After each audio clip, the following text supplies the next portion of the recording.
John Fredericks, America's Godzilla of Truth. He's popular and proficient in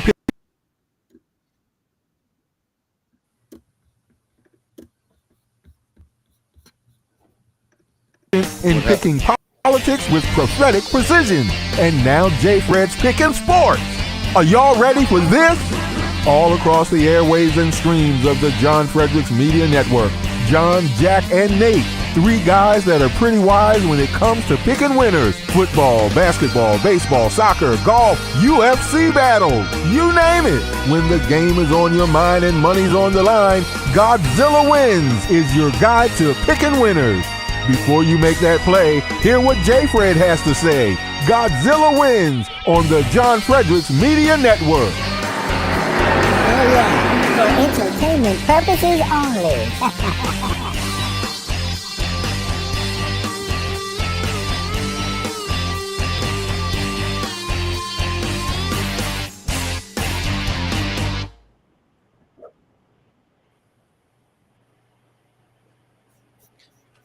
Good morning and welcome to another edition of the Godzilla Wins Saturday Pick Show. I am joined, as always, by Jack Fredericks, editor-in-chief of the GodzillaWins.com website. John Fredericks, the father of the whole dang network that we are on, in addition to being Jack's father. And Mitch Rogers, bon vivant of all the Godzilla Wins content, radio, GodzillaWins.com, and West Virginia Sports Nation. Welcome everyone to the show. Are we announcing, John? Are we announcing our soft? Yes, for those that are here, we haven't made a big deal about it, but we have a soft launch right now on our new TV channel, which is on Roku. So if you have a smart TV and you have Roku Fire Stick or Apple TV, you just launch that on your smart TV, and in the search bar, you only have to do this one time. You put in John Fredericks, that's me, obviously. And after about, the third, fourth letter of my Jackson I's last name, it pops right up, and you can find us there on TV, and it's got a little thing that says Godzilla Wins Saturday 9 to 11 a.m. along with our other shows. But if you launch that right now, you're on live. We're on smart TV across the country. We'll be, as we work the bugs out. There's always bugs in something, but you got to test it. But we can announce it to our listeners now to check it out. But as we get these bugs out in the next probably 2 weeks around what's Monday, the 3rd, probably around the 17th, we're going to do a full launch on it, social media push and everything else. But so far, so good. The other thing, if you want to get us, we have an app now on TV. I mean, there's a lot of great things happening here. I'm not going to tell you that we're on the edge of technology, but we're certainly keeping up with it. And we do have an app. Which is pretty cool, which I think I just texted out to you guys, but I'm make sure I have it. If you just go to, let me just, I just had it here, guys. If you just go to JFMN, that's John Fredericks Media Network, JFMN.TV on your mobile device or on your computer or anything else, JFMN.TV. Now you can't get this in the App Store, so you have to actually put that in your iPhone. The icon will come up, or your Android or your computer. JFMN.TV. That'll come right up. We can't get an app on the App Store for a while. It has to go through a lot of different things, and we have to be one of the Apple approved programs. So even when I do it on the radio, those take about 3 months. So in the meantime, just if you're on your phone right now and you don't want to go on Getter or something else, or you have a friend, JFMN.TV, we're going to pop right up and you're good to go. So we're very excited about this. And you can get me, obviously, 6 to 10 a.m. Monday to Friday. Michael Patrick Leahy's going to be live after that. Leahy is 10 to 1 p.m. He starts in about 2 weeks. So all of that coming up, but great to have you with us and great to be here in Godzilla Wins, live in Charlotte. And that's the big news. It's As huge. always, what isn't big news is that all of us are on the college and journey, as you all know. And this show is brought to you, like many others, by our friends at nativepath.com.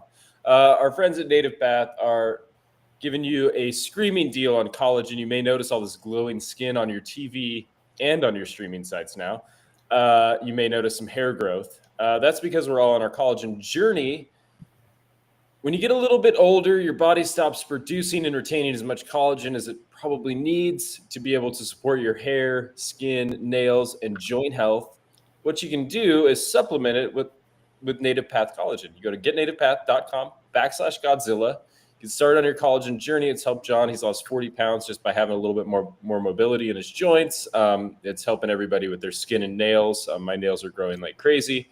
I have to bite them all the time because I've never gotten over that. And, John's hair might be growing back. So there's a lot of exciting developments happening with Native Path Collagen. You can get started on your Native Path Collagen and see what your exciting developments are. For as low as $1 a day, 45% off. Go to getnativepath.com/Godzilla, getnativepath.com/Godzilla. I always knew you had something in common with Jose Altuve, biting your nails. Now I figured it out. I knew there was something. It always comes back. It always comes back. All right. We're gonna be giving out some gambling picks probably later on. But those gambling picks are for entertainment purposes only. If you have a gambling problem, please call 1-800-GAMBLER if you live in Colorado, Illinois, Indiana, Louisiana, Maryland, Michigan, Nebraska, Ohio, Pennsylvania, Tennessee, Virginia, West Virginia, Wyoming, 1-800-327-5050, or visit gamblinghelpline-ma.org if you're in Massachusetts, 877-GHOPE-NY, or text HOPE-NY if you're in New York, 1-800-NEXT-STEP in Arizona, 1-800-522-4700 if you're in Kansas or New Hampshire, 888-789-7777, or visit ccpg.org in Connecticut, 1-800-BETS-OFF in Iowa, or visit opgr.org if you're in Oregon. All right, big news. We've fully just dove into the variety portion of our show. We are no longer just ramming picks down people's throats. Game. Now we got topic. Big sports news over the last couple of days is Gene Hackman, star of Hoosiers, passed away at age 95. And we thought it would be only fitting to lead the show off with our top 3 Gene Hackman films. I'm going to let Jack go ahead and take the lead on Gene Hackman movies, what he considers to be Gene Hackman movies, and then I will retort afterwards. Yeah, I mean, usually in a conversation like this, you'd maybe set some parameters, right? I mean, Gene Hackman had a pretty illustrious career. He prolific. He was born in 1930. So by the 1990s, when he was in a bunch of really important movies, I think he was 60 years old. So people forget how old he was and how he was drawing Social Security in the prime of his career. That's absolutely true. Yeah. And so people forget that he had this crazy career and was on all these movies. So I don't think we need to establish parameters. If we were these are the kind of stuff where when I was a bartender, I would run these types of games, and then I would put all these sort of crazy guardrails on the question, and then it would just drive the regulars nuts because they'd have to really think for the first time in their lives about anything important. So I would say my top 3, if we're just saying top 3, has to be Gene Hackman, has to be Mississippi Burning, number 1, the great sort of civil rights movie that he did with Willem Dafoe, a really young Willem Dafoe, if you guys remember. And also the other scenes in the car are just amazing. Dialogue. Yeah. When they first got together. Brad Dourif is also in that movie, who is you guys know Brad Dourif. So that's number 1, I think. The Firm, number 2. I rewatch The Firm all the time. I don't know if everybody else likes The Firm, but oh my God.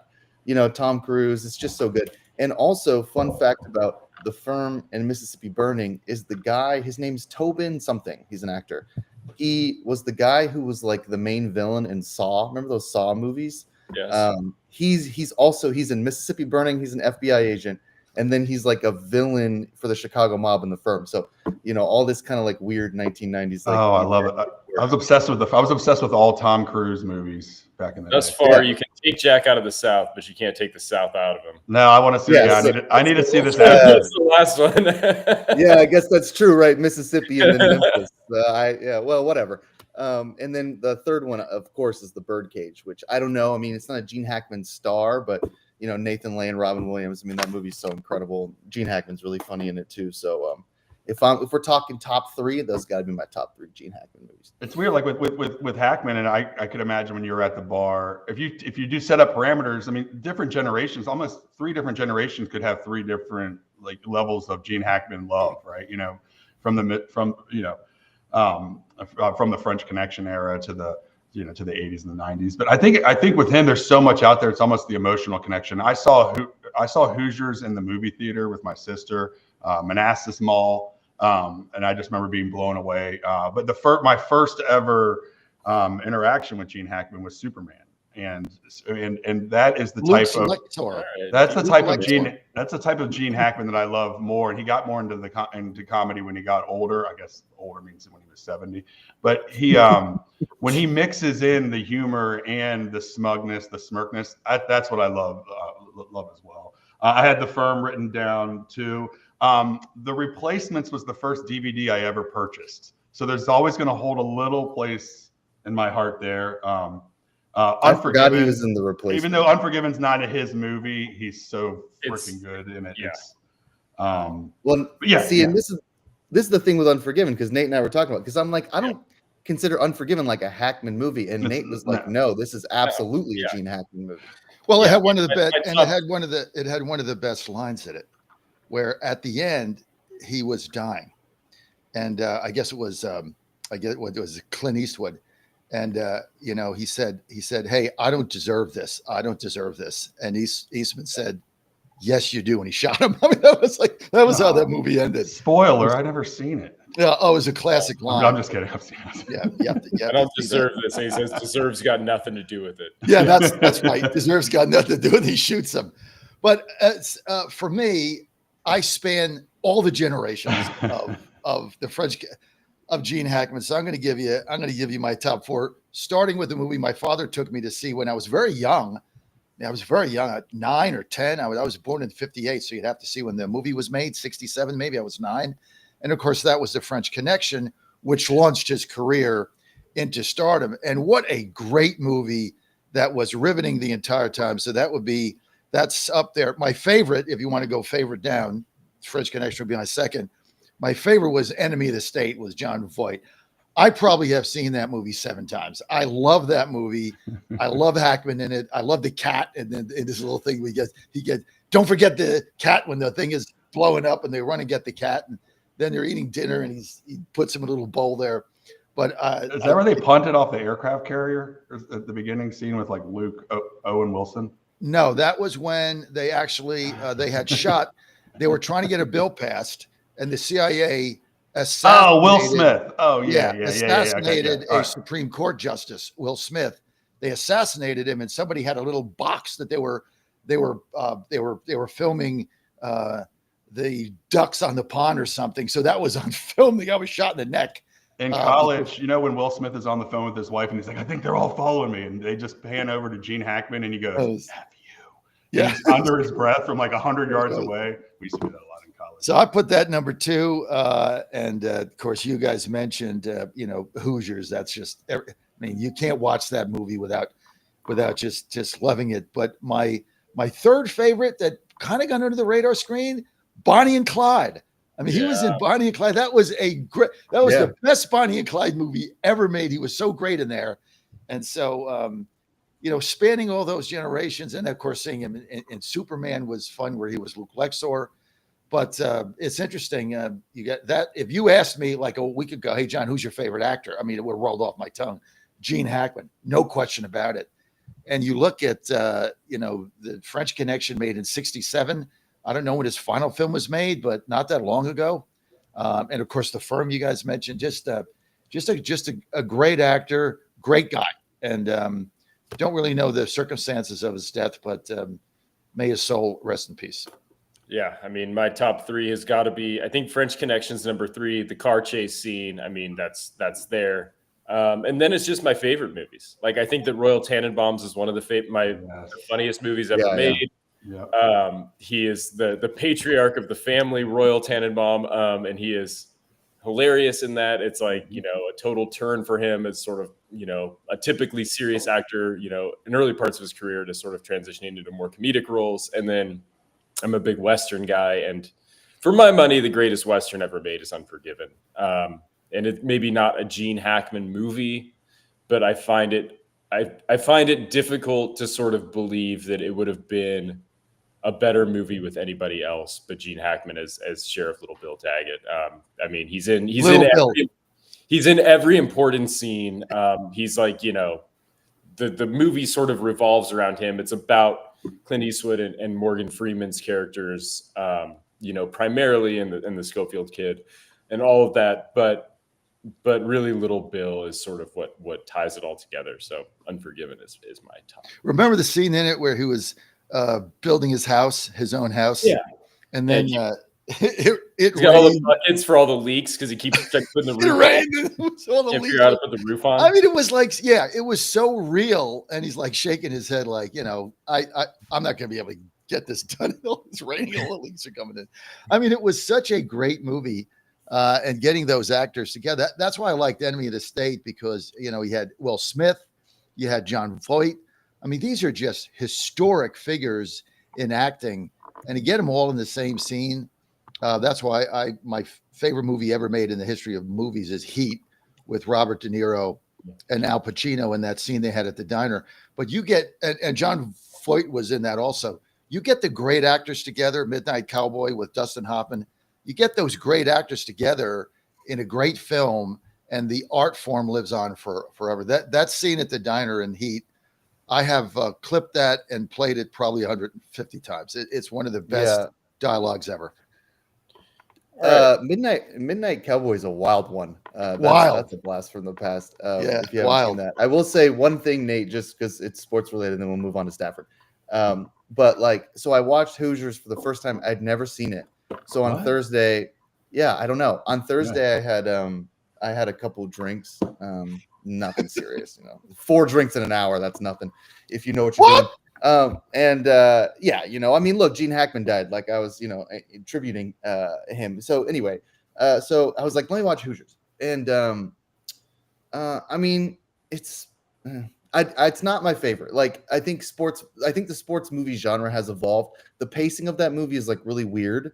It just like it goes really fast but however, the movie is about Dennis Hopper's character who's like a drunk or whatever. Right. Like that's a huge part of the movie, if not the central conflict in it.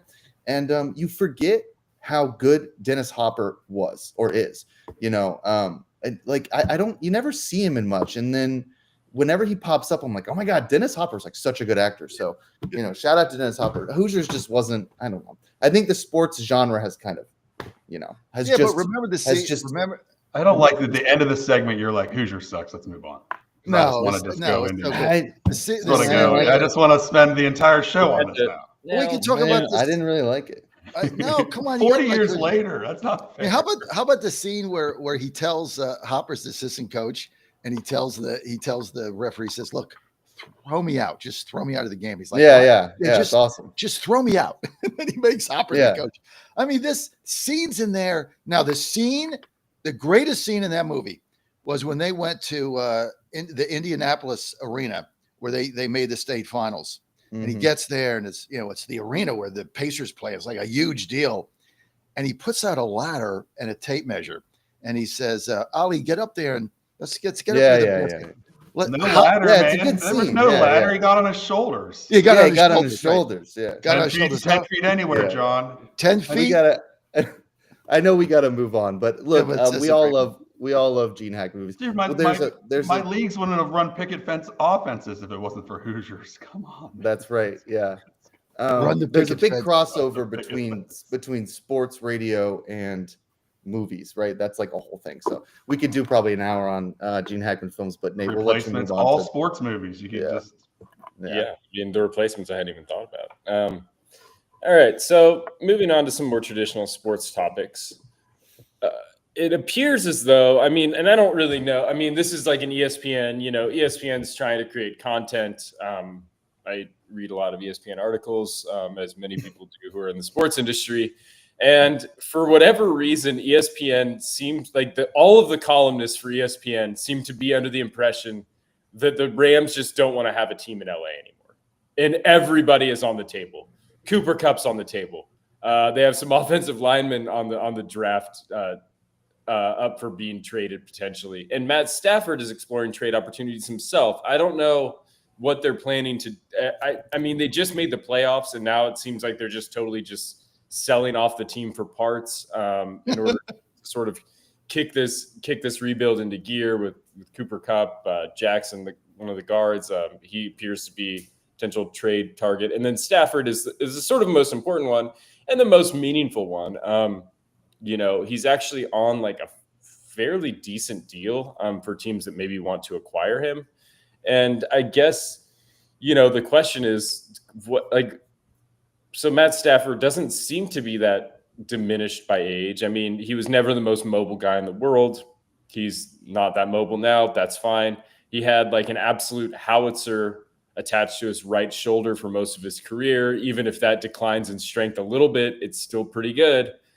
What teams make sense? He's back. Matt Stafford. He's back with the Rams. Back with the Rams. This is all just noise. That was last night. I think it's about to become official. Yeah. So he played. You go around the league and you see what idiot teams don't have quarterbacks, and then you get their now I know what they do. Now that I'm in quarterback purgatory with the Steelers, they send these rumor mills down through the beat writers of and it rolls up, and then everybody in Pittsburgh thinks they're getting Matt Stafford. Everybody in the Jets and the Giants think they're getting Matt Stafford. Last night, I guess, kind of towards the end of the night, they said the Rams either called their bluff or whatever, but yeah, it sounds like he's going to meet their demands, which sounded like he wanted, didn't sound that unreasonable. Was it 50 million which sounds crazy to say, 30 or 50 million. Unreasonable But to your point, though, like, why would you get rid of? Why would LA do that when they were one play away from possibly going to the Super Bowl or moving or advancing last year? So it sounds like it was all to play the game to renegotiate with the Rams. So I don't know if that's official yet, but it came through from some of those insiders that like to fight at Starbucks. Yeah, I mean, Mitch is right a little bit, right? Like, we do get this every year with the quarterback, like the old quarterback rumor mill, but also to Mitch's point is or against Mitch's point, I guess, is that the Steelers went out and got one of those guys. So it's not as though it's easy for an agent to do this. I'm not saying they shouldn't use us, because we are definitely all in. I mean, the Steelers are just shopping for a quarterback every 3 months.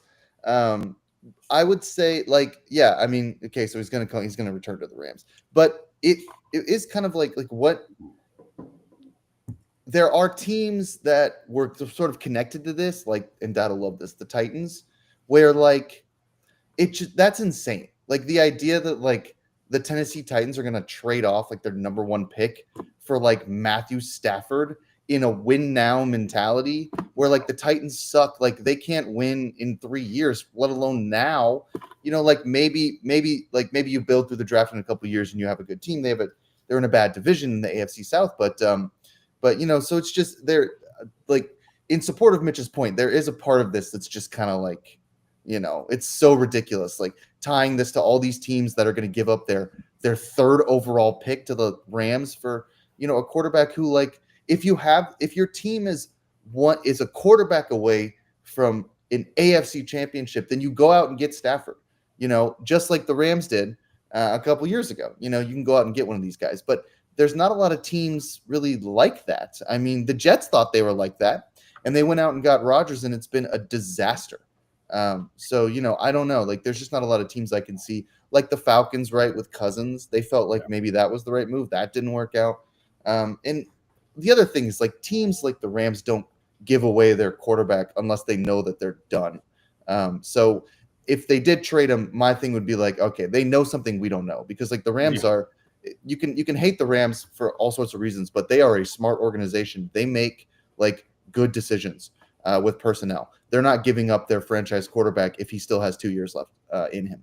And you feel bad for like the Titans and the Steelers. This is kind of like they want to relax for a little bit. The combine's about to start, and then people put all these unsubstantiated rumors out, and you almost have to say something. Like, it's not the Titans' responsibility to have to address that rumor. Like, hey, listen, idiots, we're not really going to give up our first round pick, but they don't have to because it's not even generated by them. It's but so stupid. It worked. I just snuck it in. 2 years, $100 million is the reported deal. I mean, it's just stupid. Wow. What are the Titans going to do with Stafford? See him get sacked 15 times a game? I mean, it's like ridiculous. This team's got so many holes, and trading their first round draft pick is equally as asinine. But look, these writers need. They're not like us, right?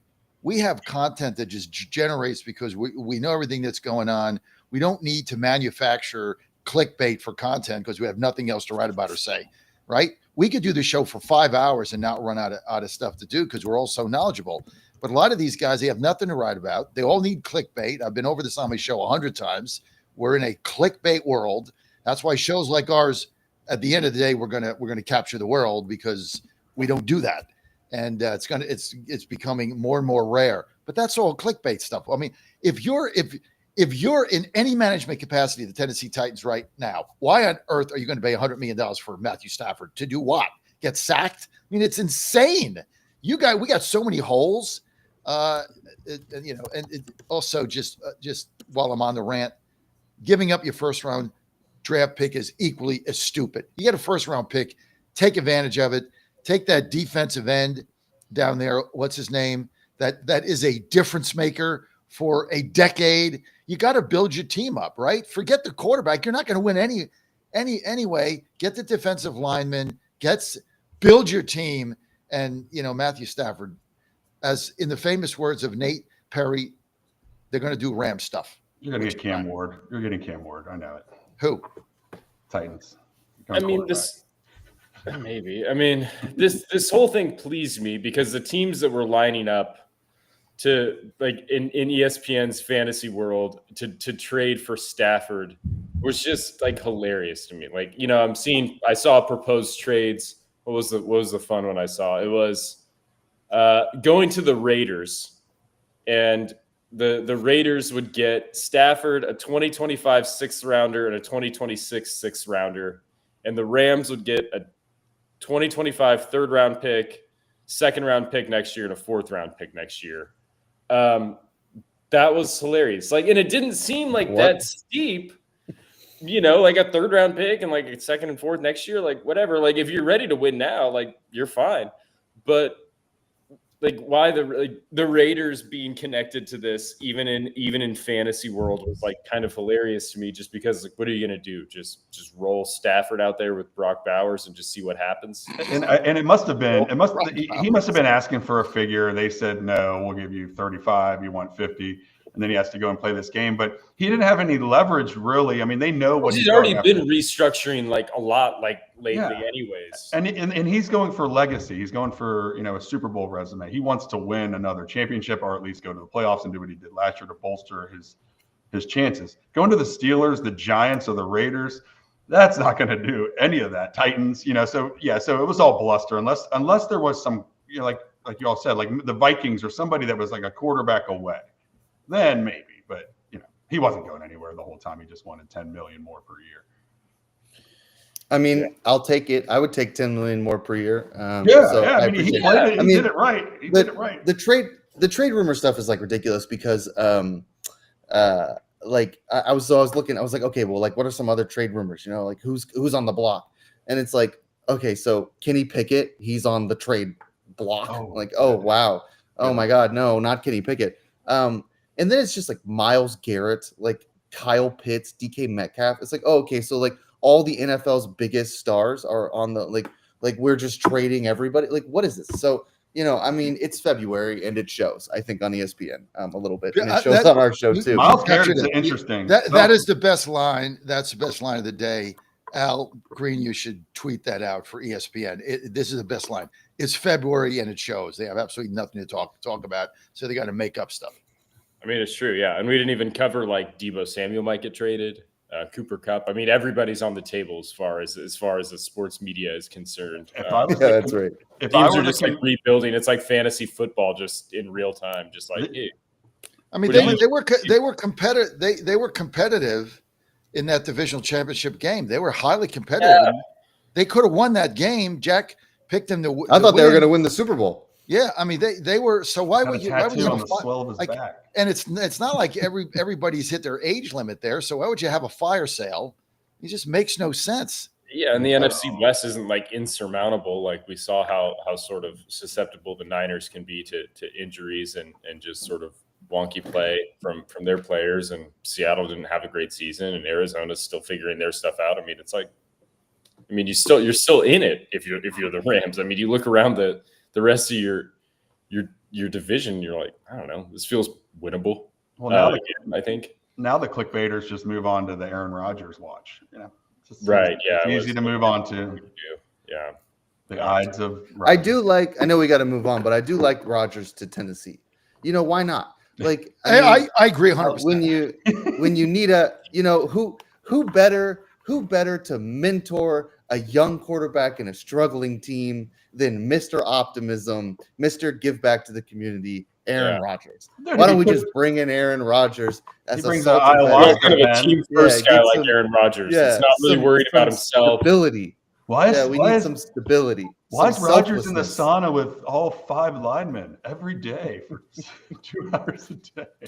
Yeah, I agree. I agree with Jack. It sounds far fetched, but first of all, if you pick Cam Ward, I guess fine. I'd rather have the defensive. I'd rather have the defensive lineman or Travis Hunter. I'm just not a Ward guy, but that's fine. But bring in Rodgers. I mean, absolutely. Because I will go to a game if he is the quarterback. I don't care. I don't care if he gets sacked. I will pay money. I will buy my tickets. I'll probably buy season tickets. I give them away on air when I'm not there. I will go to 2 or 3 games to see Aaron Rodgers at 42 years old playing a Titans uniform. They're going to a new stadium. There is no electricity in that town. The fan base is turned on. And Amy, this stuff's real. The fan base in Nashville has turned on Adams. They've turned on the team, and it's ugly, folks. It's ugly. The columnist of the Tennessean Banner, or whatever that paper is, the Tennessean, their columnist, like Mitch is the columnist for WVSportsNation.com, has turned on the team, right? Their announcer, Mike Heath, been there for what was he been there? 2 decades, turned on the team, went to the Vols. You need something to generate excitement there. And Aaron Rodgers is the only person that could do that. I mean, you guys got Kerry Collins years ago. That generated a lot too. What? Feels like the same thing when you got Collins. Well, Kerry Collins won like 13 games for them. I know. But dad is not a good litmus test here for like excitement. I mean, you went to go see Billy Volek start for the Titans. Like, I mean, Machine Gun Billy. 3 of us went to a game where Josh Dobbs was like the starter. We were all there. We were just nothing wrong there for Josh Dobbs in a stadium filled with Cowboys fans in Nashville.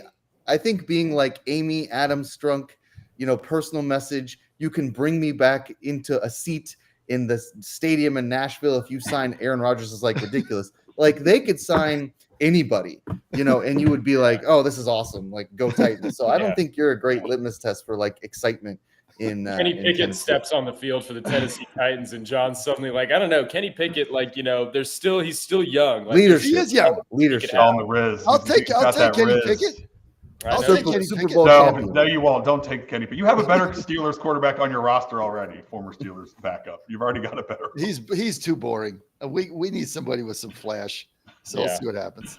Small hands and flash. Hey, speaking of that, and Mitch Rogers, the new sports website that we launched in West Virginia, guys. Everybody, it's a big. I'm in Charlotte here with the baseball team. It's Buzz City, baby. WVSportsNation.com. Go to WVSportsNation.com. Bookmark it, click it, go read the articles. We got the baseball article up today. West Virginia baseball takes game 1 against Queens College. Great writers, but you really want to go there for the best column you're going to find in West Virginia, or basically anywhere in football Mitch, please, is the column. It's right in the icon. Coming under some controversy amongst my family and peers, but we're going to roll with it for now. My wife would vote nay on the name. But we'll see how it goes. But thank you all for letting me be part of this. It's it feels like 20 years ago. Juice is flowing. Writing articles at night and stuff. It's been so much fun and kudos Jack and John. I mean, that website looks amazing. Scott Harlan, if you're listening, sometimes he does listen. He's right down the road. He's like two houses down. But it's been fun and it looks amazing. And yeah, the buzz around all my friends is they're loving it, loving the feel of it, loving the look of it. And who came up with Mitch, please? I remember I was driving around. Tina came up with it first, but Tina came up with that. But then who came up with putting the asterisk instead of the I, which is iconic? Was that Jack? I don't know. No, I wasn't involved. Tina did that too. I think she's that's a Tina Harlan special, our marketing director. So it's M*TCH, comma, please. I think it's brilliantly done. And just the asterisk there makes you want to click on it. So it's up on the top of the hey. I know. Yeah, we'll see. Well, like I said, it's become keep your home life happy. Mitch, there's plenty of names out there. If you need to change it, we're happy to adjust sacrifice it for WV Sports Nation. I don't endorse or defend any decision made on a website in which I am barely involved in. So for the radio's sake, what? You're the chief operating. No, I'm not. He's the chief operating officer that runs for the radio's sake. For the radio's sake, for public, I have nothing to do with this website. All I do is a little bit of stuff on the back end, and so I don't want to be associated with anything when it comes to this stuff. But good luck, everybody. Yeah. But seriously, plug. Go to Mitch, please, right now. You can check Rich Rodriguez article. It's up there right now. Hey, the Rodriguez piece was excellent. Excellent. I can't wait for your piece on what is all this stuff? Not to go off your script here, but Mitch started it. But no, he didn't. You did. A lot of people. You started every time. Yeah. So no, let's just move on. No, because we're going to be doing this for 10 Can minutes. I just ask one little teeny question? All right. No. But everybody's going to want to know about this question. It's going to be hot. Okay. Stay tuned. Yeah. Stay tuned at what is it? 10:58 a.m. John is going to get to ask his question. So stay tuned because we'll let you do it. 10:57 a.m. You can ask the question. I'll take that. It's called the compromise. You got to give. You got to give to get. I'll take it. We're good. Here's a little compromise too. John's got a lot of irons in the fire. We got WV Sports Nation. We got Godzilla Wins. We got his day job on the radio. And my question is, how do you stay focused, John? What are you taking to stay focused? I take my focus. I'm also a White House correspondent, and if you go to my social media, I got asked a question the other day, and we blew up after 8 years of trying. I finally blew up the White House Correspondents Association, which is a complete scam to start with, and so we blew that up. And now we all get to go in the press pool, and I'm in the rotation, so it's going to be a lot of fun. But look, I mean, I got a lot going on every day. I got to be highly efficient. Had this conversation with Jack yesterday on my drive to Charlotte. You can't do this without tremendous focus and efficiency and get things done and get them done right the first time and do them immediately. So I got a lot of balls in the fire, going to the White House, etc. HealthyCell.com/Godzilla. I just took it today. As soon as I got up, I put my collagen, which is right here in my coffee, and then I take my Focus, FOCUS, Focus. Go to HealthyCell.com/Godzilla.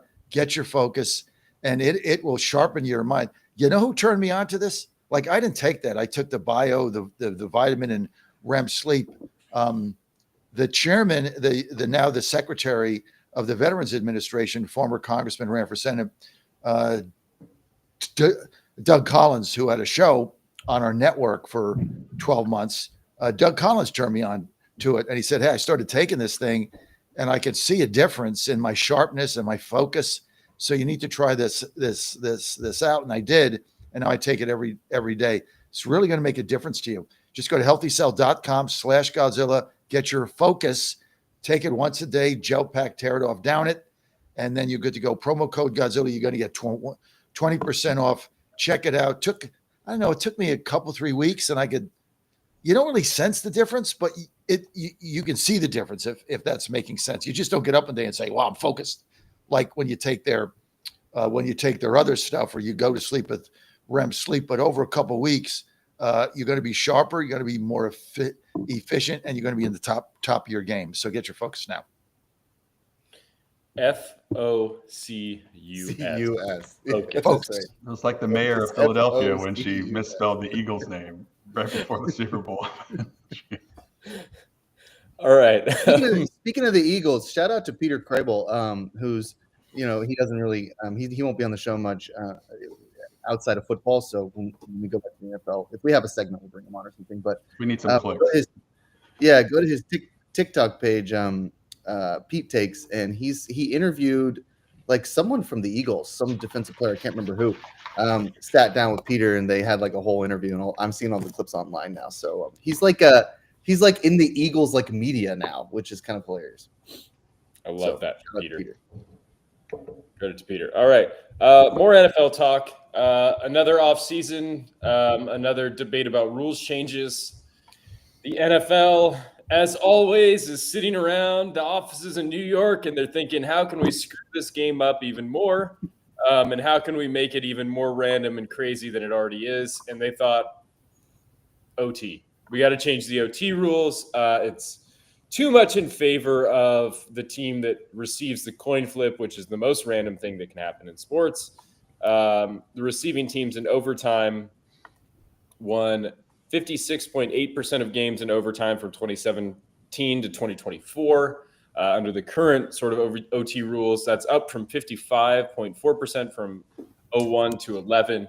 So they changed the rules to make it less of an advantage to get the coin toss your way. And then all they did was make it more advantageous to get the coin toss to go your way, by the looks of it. So now back to the drawing board. They're considering some changes, notably to making the postseason overtime, which allows both teams to have a possession, even in the event of the first team scoring a touchdown, to be the regular season rules as well. They're also talking about expanding the OT period from 10 minutes to 15 minutes, so that we have less ties, because nobody likes a tie. I like them both.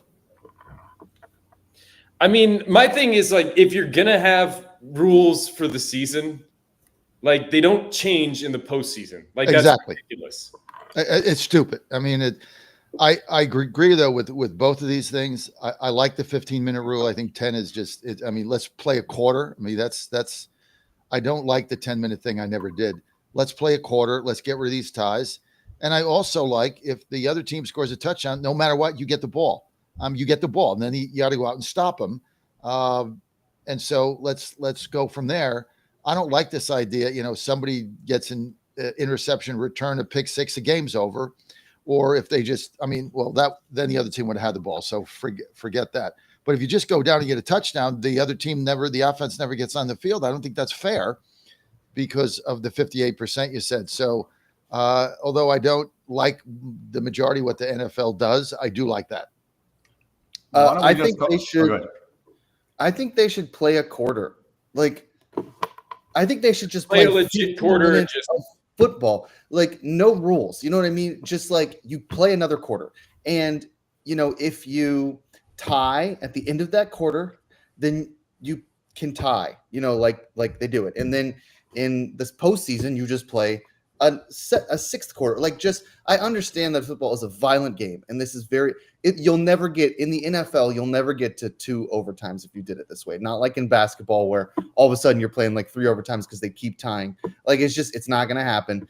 Someone will do something crazy. No one's going to play 6 quarters of NFL football. But I just play a full quarter. Like, it would be so exciting to just watch them play 15 minutes of football. It's going to come down to the last 2 minutes again.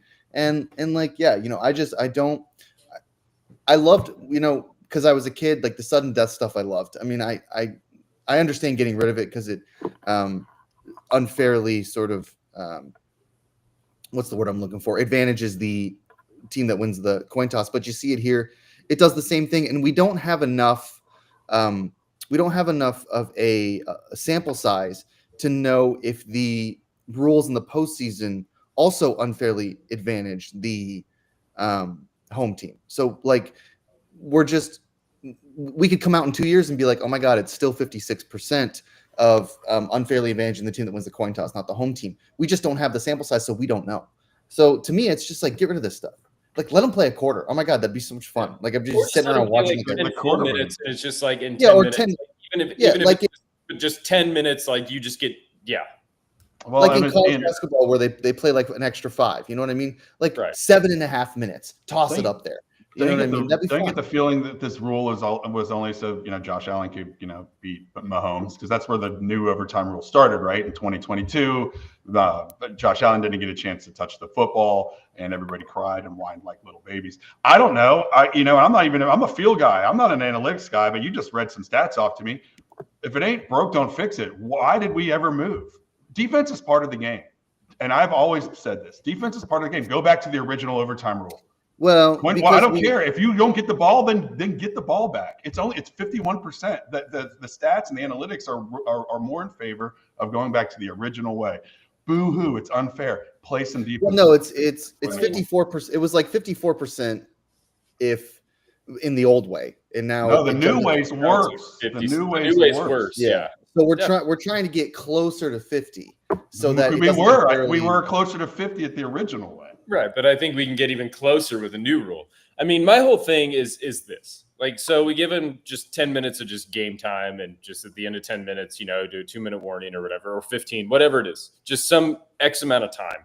That's lengthy enough for both teams to presumably be able to hold the ball. I mean, if you can just receive the ball and possess it for 10 minutes as you drive down the field in the world's slowest manner, like, credit to you. But most teams can't do that. And then, like, what I like about it is this implication of suddenly gambling stuff gets a lot weirder. Like, if you got a team that's plus 7.5, or like, you're not a lock anymore when it gets to overtime. Like, a team can score 2 touchdowns on you in 10 minutes. Like, that's a real thing. And suddenly your big underdog doesn't look so great when it goes to OT. Likewise, it gives these big favorites an opportunity to cover a little bit of a larger spread in ways that we haven't seen, aside from like random fluky, hook and ladder type things that get returned at the end of the game that we see like once a season or twice a season. So from a gambling perspective, I think that it adds, if we just tack on 10 minutes for overtime, it adds so much more randomness, which I think is kind of compelling. I think it's also compelling it has compelling implications for people that are in fantasy football. You have such a larger amount of time to be able for players to score points for your team. For DraftKings, like, I think that there's just so many more things that, if the NFL is essentially the most difficult to handicap, just as it is of regular sports. I mean, I know that everyone thinks that they got their finger on the pulse of the NFL, but you're doing really good if you can hit 54% of your bets or somewhere around there in the NFL. I mean, there's just not an edge. The market's totally saturated. The models are really good. But adding something like that just gives everyone an added thing to think about, which I think sort of softens up the market and just makes it a little bit crazier in ways that I kind of enjoy thinking about, because I'm all about just having more chaos, not less chaos. Like, I don't want the best team to win all the time, and I don't want these big favorites not to have a chance to just, rip open a 14-point lead and break somebody's heart in an overtime period as well. I mean, I'll never forget like the Tim Tebow Broncos like AFC wild card win, right? Where that was that like sudden death. That was like the epitome of sudden death. Right? All you had to like, do was go, and I already knew what you were talking about.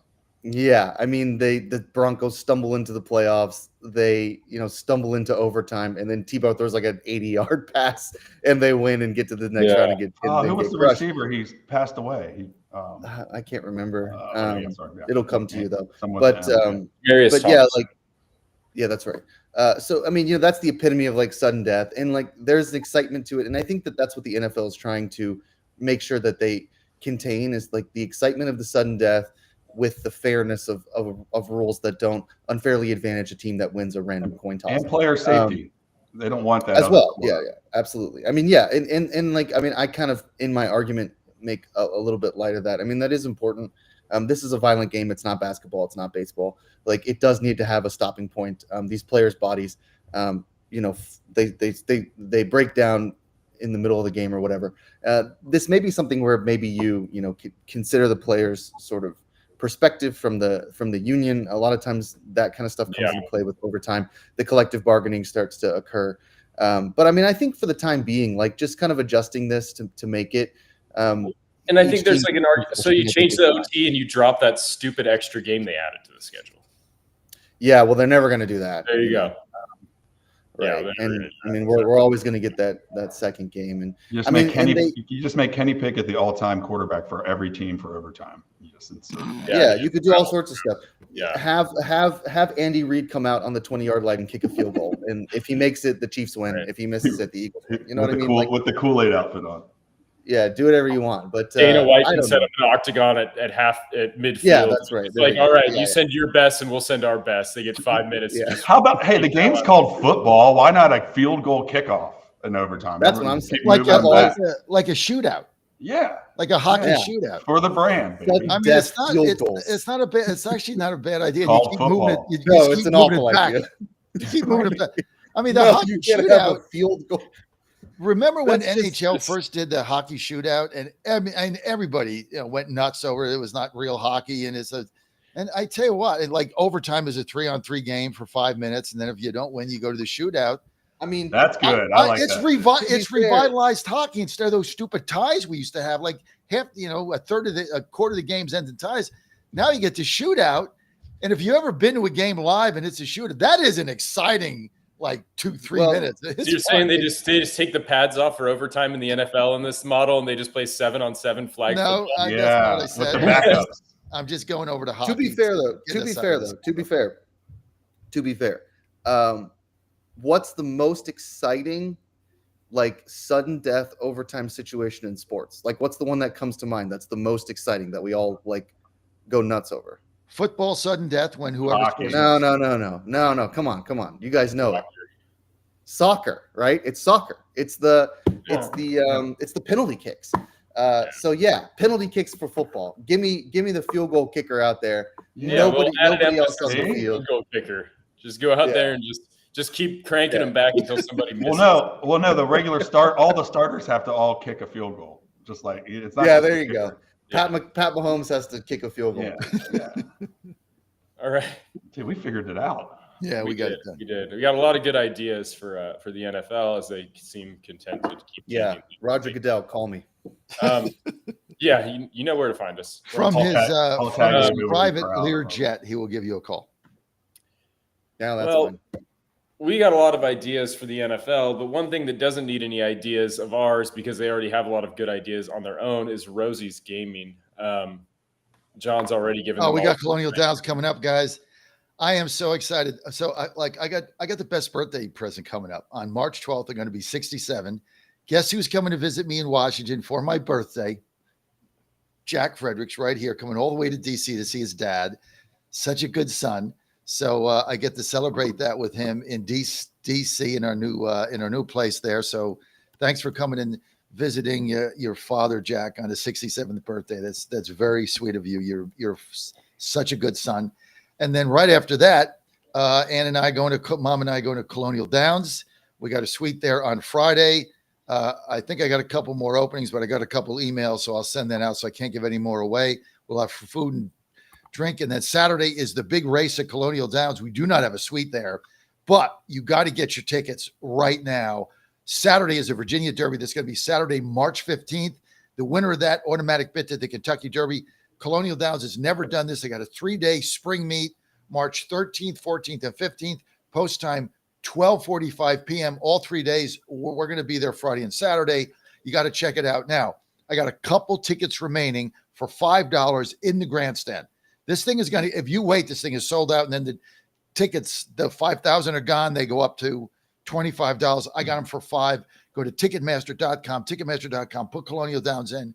You're going to get a $5 grandstand ticket. Buy them for your family. Get in. Beautiful seats there. The Derby is something on March 15th. You don't want to miss. It's going to be epic. They've also got another Virginia Stakes race there, the Virginia Oaks. Both of these massive purses going to get best 3-year-olds in the country are coming here. It is the place to go. Colonial Downs in New Kent, right outside of Richmond. Check it out. More information, colonialdowns.com, colonialdowns.com, and I'll see you there. And Jack, thanks for coming for your dad, 67th birthday. Thank you. Last Good. NFL topic good on the docket is the NFL salary cap is going up. The rich get richer. If you've been keeping score at home, it's gone up. The salary cap for the NFL has gone up $100 million since 2018. In 2018, it was 177. The proposed for 2025 is 279. And this could not come at a better time for the New Orleans Saints, who are currently $47 million over the salary cap. So they're really just breathing a sigh of relief because all those good players they've been paying for the last decade, they're finally about to get out from underneath and only have to pay tax on $24 million of their salary. Yeah, they can get Rodgers all day. They can get 2 Rodgers if they wanted to. Thoughts on the salary cap? So like all this did that was funny to me was make me have to look up where teams are relative to the salary cap and then just laugh hysterically because the Saints are so far above everybody else. So the bottom is like the Saints are $47 million over their salary cap, which is just inexplicable. The Browns, $47 million How over did that the happen? What did they? Yeah, how did that happen? What are they spending money on? What are they? Is this just for hurricanes at Pat O'Brien's? Like what are they? And then you have like teams that make sense. Like the Chiefs are 17 over, Bills are 10 over, Seahawks are 6 over. That makes sense. They got expensive quarterbacks. Falcons are 5 over. That makes sense because of Cousins. And then you get, teams that. So if the Saints are $47 million over their salary cap, the Patriots are on the other end of it with they could just buy a country with all their cap space. They have $127 million to spend before they even reach their cap. Who is this? The Patriots. And they have their quarterback, man. They're in a good spot. They are in a great spot. Their rebuild is going great. I mean, so the salary cap's going up and it's like, whatever, but what does this mean for teams? I mean, pretty soon the Patriots are going to have $150 million to spend on. No, you nailed it. The rich get richer. So the big teams with the big money now have more money to spend. But look, I mean, the NFL is making a ton of money. They got all these deals going on and, the players should be able to share in more of it. Teams shouldn't be penalized like they have been. I mean, the salary cap in the NFL is a hard salary cap. I mean, you cannot go over it. It's not like, unless you're the New Orleans Saints. And then I mean, that's just a disaster what's going on in there. I mean, how you get a salary cap, how you can even be that bad and be 47 million over the salary cap. Are they still paying Drew Brees? Is that what's going on? Why are they? Well, it's like, Harvard Business School, they're going to have a whole class dedicated to, how not to destroy a salary cap with a losing team, New Orleans Saints. That's going to be a whole class. This is so ridiculous. But look, I mean, they have the money and it gives players the ability to make more money. It gives younger players an opportunity to come in, maybe that wouldn't have had a shot because you've got more room. So, look, I'm in favor of salary caps. MLB's got to get one. They never are. But it keeps things relatively even. And so you're not getting a bunch of billionaires basically buying up the best players. So, yeah, it's going to go up. But, hockey's got a great salary cap system. NBA's got one that's pretty good. And the NFL is reasonable. So, yeah, it's got to go up. So here we are. I just chat GPT'd New Orleans. Yeah, it's Breezes. They passed around the dead money for him for like 5 seasons, and now they're in purgatory. Yeah, when I Googled it, the first article was the New Orleans salary cap doom spiral explained. So, hey, at least NFL makes you pay for that. At least I mean, at least it's not just a luxury cap thing. I mean, at least you get. That's a penalty, man. They pay Taysom Hill almost $20 million to play football. You know what I mean? Like, they're just. I love that at the time. So at the time, free if you're in New Orleans. Derek Carr, just come on. Yeah. Hill? Is that the quarterback that comes in to run? Yeah. So they've got quarterback / running back / tight end. Right. They're paying Drew Brees, former quarterback, to go on in NBC Sports and talk about sports. They're paying Derek Carr $50 million to throw interceptions, and then they're throwing Taysom Hill $20 million to get the ball on the 3-yard line. So they're paying they've got like $100 million tied up in quarterbacks, one of whom has been retired for many years. I mean, he didn't just retire; he's been retired for a while. So the Saints they made some interesting decisions in a win now scenario. And now Sean Payton has the best defense in Denver and doesn't have to worry about his salary cap nonsense. That's crazy. They deferred Archie Manning too. He gets paid like $10,000 a year still. That's crazy. Now this is the problem of the Saints owners' grandchildren, because it will never be sorted out in the. If you draft the right quarterback, maybe not this year, turn you around quick. Credit to the Loomis family. All right. That's going to be it for the top of the hour. Wow, that just flew by with all these topics. We're going to do a quick reset, refresh our coffees, and we'll be back in just a minute to discuss all of the other things in sports that we didn't get to this time. We're going to be talking a little some gambling, suspension stuff, various places, baseball, college basketball, breaking down a few games, and just, all things sports. Don't change the dial. We'll be back in 1 minute.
You're listening to Godzilla Wins on the John Fredericks Media Network.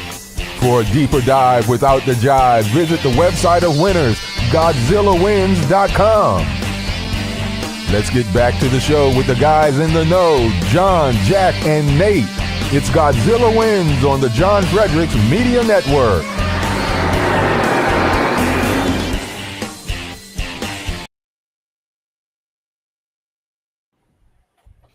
Welcome back to hour 2 of the Godzilla Wins Sports Show. We are back, joined with the same crew as the last crew. Jack Fredericks, John Fredericks, and Mitch Rogers. We are talking all things sports as we just devolve into a pure variety show where we cover every topic imaginable in the sports world and elsewhere. Really, at this point, it's really been fun. We have a lot to talk about coming up. We're going to be giving out some picks later, so we'll just get the disclaimer out of the way. If you have a gambling problem, I want you to go ahead and call 1-800-GAMBLER. If you live in Colorado, Illinois, Indiana, Louisiana, Maryland, Michigan, Nebraska, Ohio, Pennsylvania, Tennessee, Virginia, West Virginia, or Wyoming, 1-800-327-5050, or visit gamblinghelpline-ma.org if you're in Massachusetts, 877-GHOPE-NY, or text HOPE-NY in New York.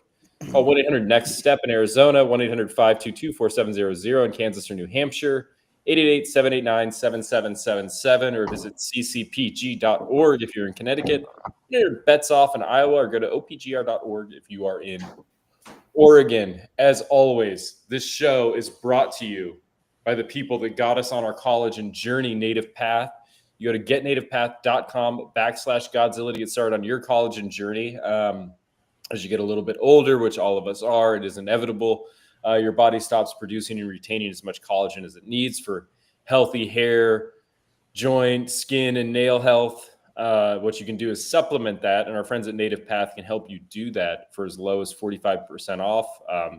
Comes out to about $1 a day for a month.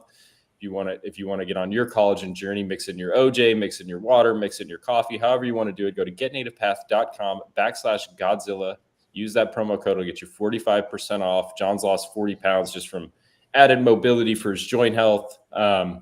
We've all experienced some skin glow up and maybe even some hair growth, So go ahead and get to getnativepath.com/Godzilla and get started on your collagen journey today. All right. We had this on for the last hour, but I think that it's a good topic. So I think we're going to lead with it for this hour. Now that we're sort of transitioning away from NFL talk and moving to another pet sort of topic of ours, which is NIL talk. The NIL is always exciting, and Adrian Wojnarowski has been around sports forever. He was like the NBA insider, breaking all of the biggest news. And he decided to step down from journalism, and he became the NIL manager for the St. Bonaventure basketball team. It's not uncommon. I mean, a lot of college teams are sort of starting to take on these sort of GM type roles where they're handling these NIL contracts and sort of money. And Wojnarowski is just simply the highest profile person to do it, and sort of an unusual person to do it. What do we make of this sort of new wave of college as they sort of get more comfortable with the NIL and sort of lean into, all right, now we just need to hire people that just do NIL stuff and build rosters for us. It's sort of not the coaches anymore. It's other guys. Yeah. I got a suggestion for John, but he just got up and left on live TV. So I guess we'll see him later. My first thought here is wild idea, right? First off, just to try to raise money.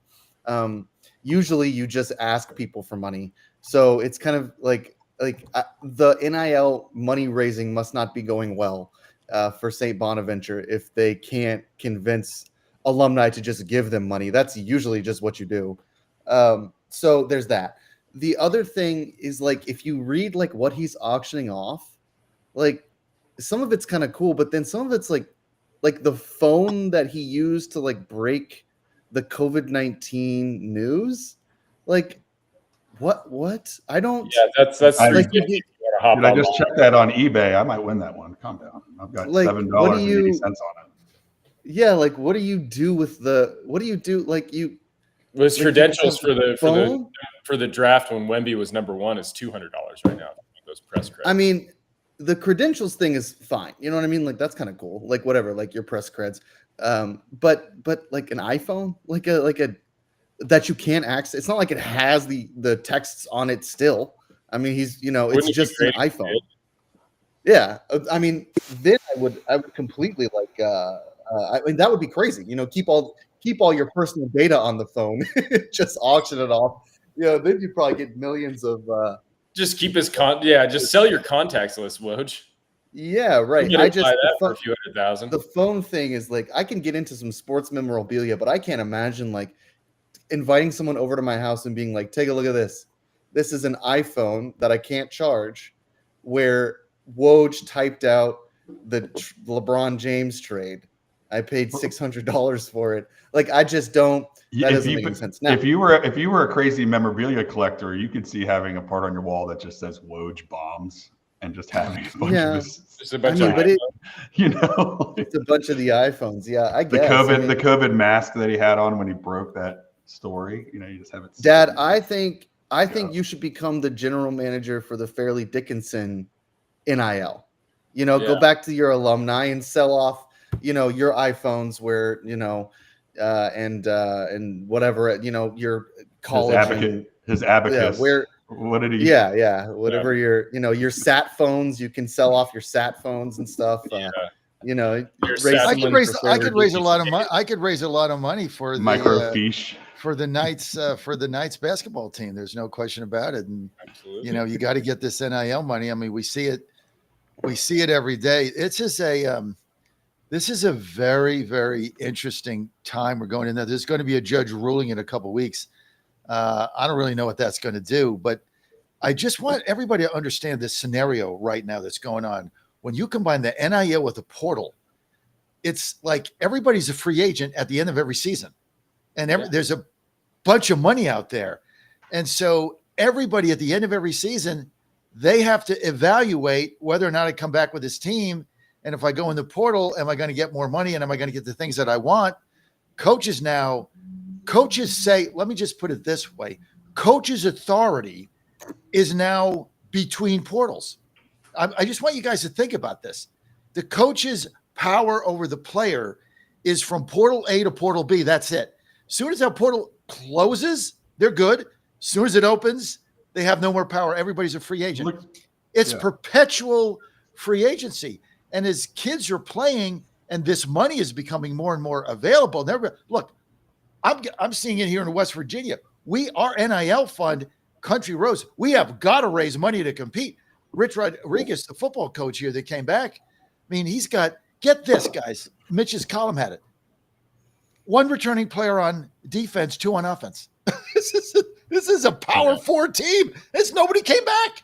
And so he's got to go into portal, get all these players, and then they got to pay for it because they're competing with money. So the problem is, let me just explain. The problem is for the players that are existing, okay?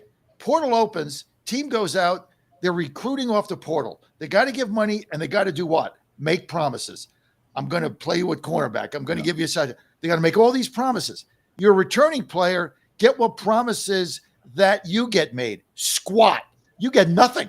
So there's no incentive to return unless you're getting big money and you're like the starting, wide receiver, or you're the starting halfback, you're the starting, power forward, or you're the starting shortstop, whatever the sport may be. But you have no power. So the kids that are going in the portal have all the cards in perpetuity. They can get more money and they can get the promises at the detriment of the kids that are there now. That's why when Rodriguez came in, everybody on his team went to portal. He had no team. Think about it. He didn't have a team. We just need some regulations. I'm a little.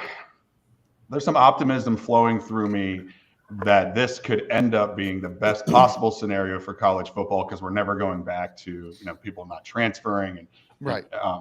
Now, what about if this nil money is connected to contracts where you have to stay for 2 years or you have to stay for 3 years, and then you can actually build teams around that. But now you're an indentured servant. Yes. But if we're going to treat it like a sport, the problem, it's a professional league. You put people in contracts the problem for 2 is, years. The problem is like you can you're going to school. So like that, this is always my thing with this debate is like college athletics is amateur sports now. That is what it is. It is amateur sports. And for some reason, it is connected because of history to college, academics. So you have to be enrolled in the college. You have to be a student, and there's certain freedom. College students should be able to transfer at any point to any school, and then deal with the, offices that deal with the transfer credits, and maybe some of your credits don't transfer or whatever.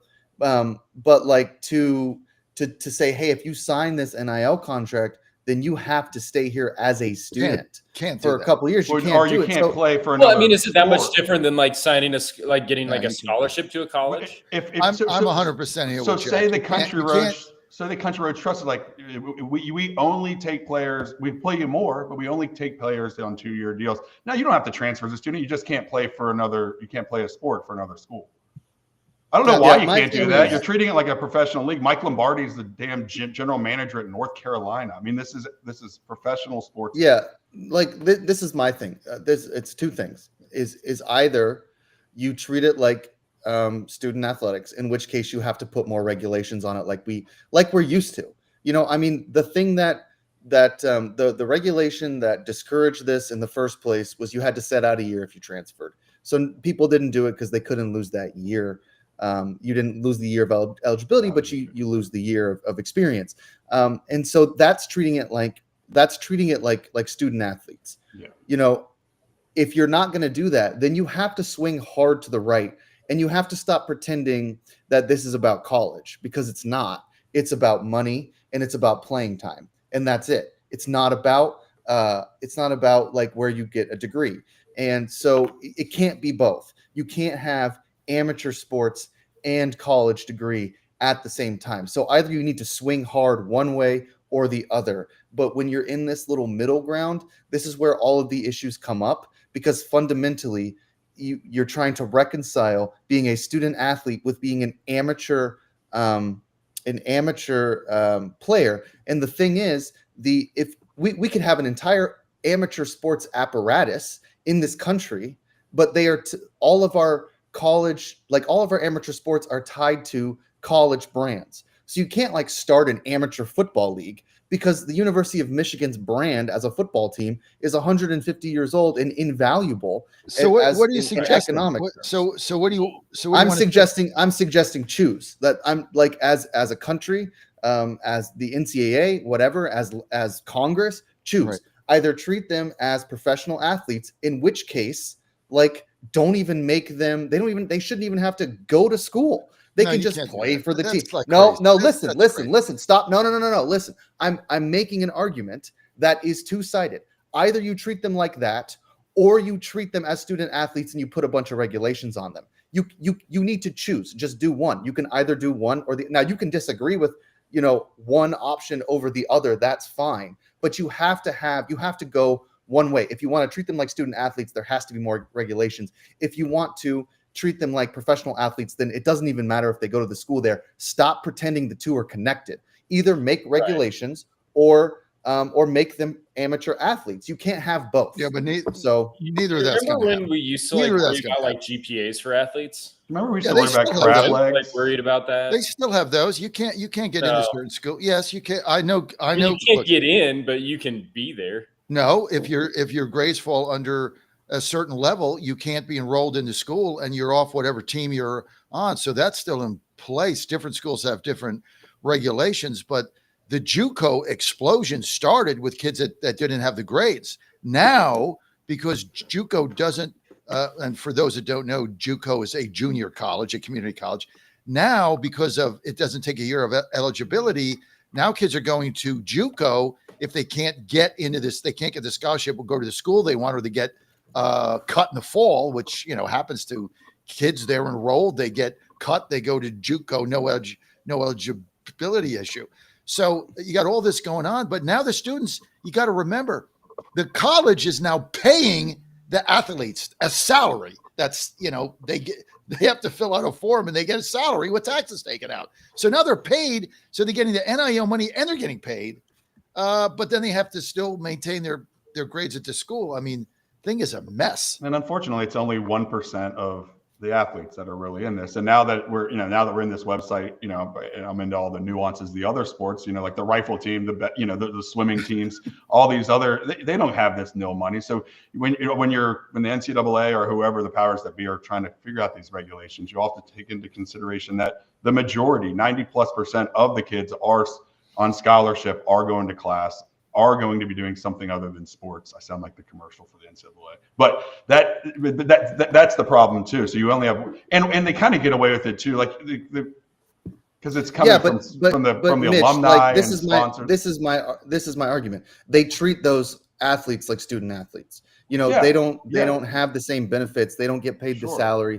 They don't have all this stuff. And so the athletes that we are talking about are athletes that are treated like professional athletes, not like student athletes. So you just have to have one or the other. You either need to pass some regulations that just define more clearly the policies around this NIL stuff and the salaries and how we're going to treat athletes and students, or you need to swing hard the other way and say, free market, baby. What do we care about? What do we care about grades and academia? Nobody cares about that. Just go out and play football. So like those are your two options, and you can develop policy from a federal level or from a state level that sort of defines and shapes these roles. But right now there is no policy, and so when there are no policies, like things just happen in a very chaotic, sort of unorganized way, and they're always going to settle around how can we make the most money for the least amount of investment possible. That's the system we're set up in. So like, if you're not going to have any policy, then we're always going to swing to the left. And so right now we need to stop pretending that these athletes who are paying millions of dollars to are students, because we're not treating them like students. They might still be students. Like they might still go to class, fine, but they are not students. Plenty of people have I'll a sit here and full-time tell you job that you and can go go to to class. university for a long time failing classes.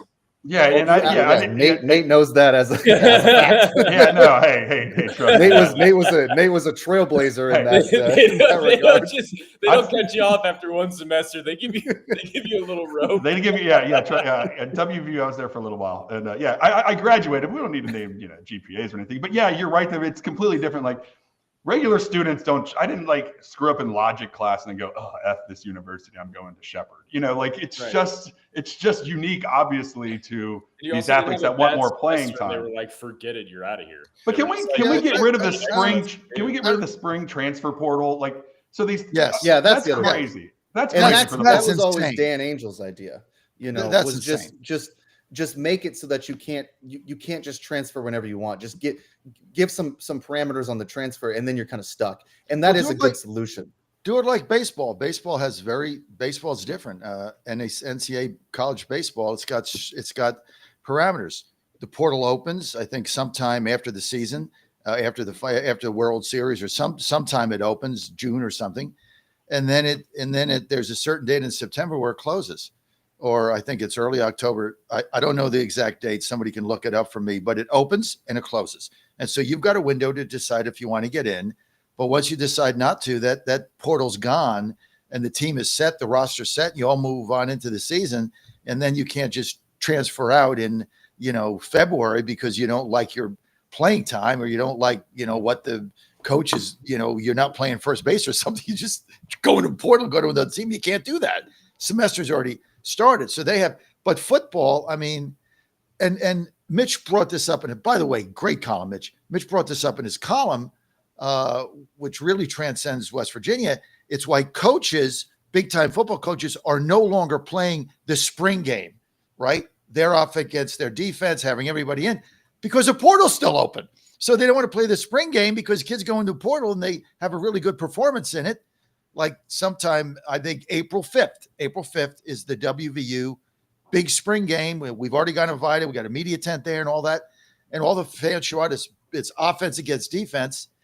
And a lot of teams don't want to do that because then they show good. They go into the portal to get more money. They're off the team. The season hasn't even started. It's nuts. Yeah. And you can do the transfer portal in a way that you give it, it's after the bowl game. So you can't declare before the bowl games. You give it a short window because a lot of times what these players are doing is they're declaring and then they're like waiting to like see. I mean, they can always go back to the school they're at. They're just waiting for an amazing deal to open up. And if you gave it like a 2-week window, there wouldn't be any ability. Like these colleges are not organized enough to like get their team together through the transfer portal in 2 weeks.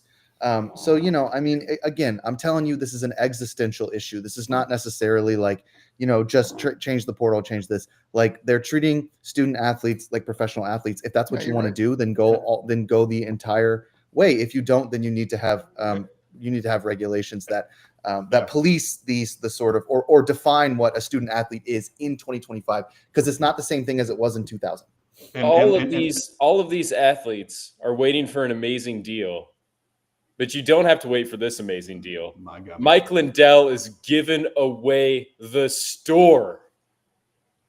John? It's unbelievable. I mean, Ann and I outfitted our entire Washington home with MyPillow. We say probably she estimated $2,500. We got the bed, we got the bed frame, we got the box spring, we got the mattress, we got the mattress topper, we got all the Giza sheets, we got the pillows, $14.98 a piece. We got robes, we got slippers, we got towels, we got dish towels. The whole thing is right there. It's an unbelievable deals that he's got. It's the mega sale of all time. Mike Lindell, everything is there. It's so great. The savings are enormous. And it's all the things that you need in your everyday life. It's what I call quality of life. You want to sleep on a nice pillow. You want nice Giza sheets. You want a nice towel when you get out of the shower or the bath. I mean, you want dish towels that you can actually dry the dishes with, and aren't those rags that you buy at the dollar store. But they're the same price. It's the quality of the stuff that he has. The slippers, which I have on right now, which I travel with, unbelievable. Everything he has is fabulous. All you have to do is go to mypillow.com,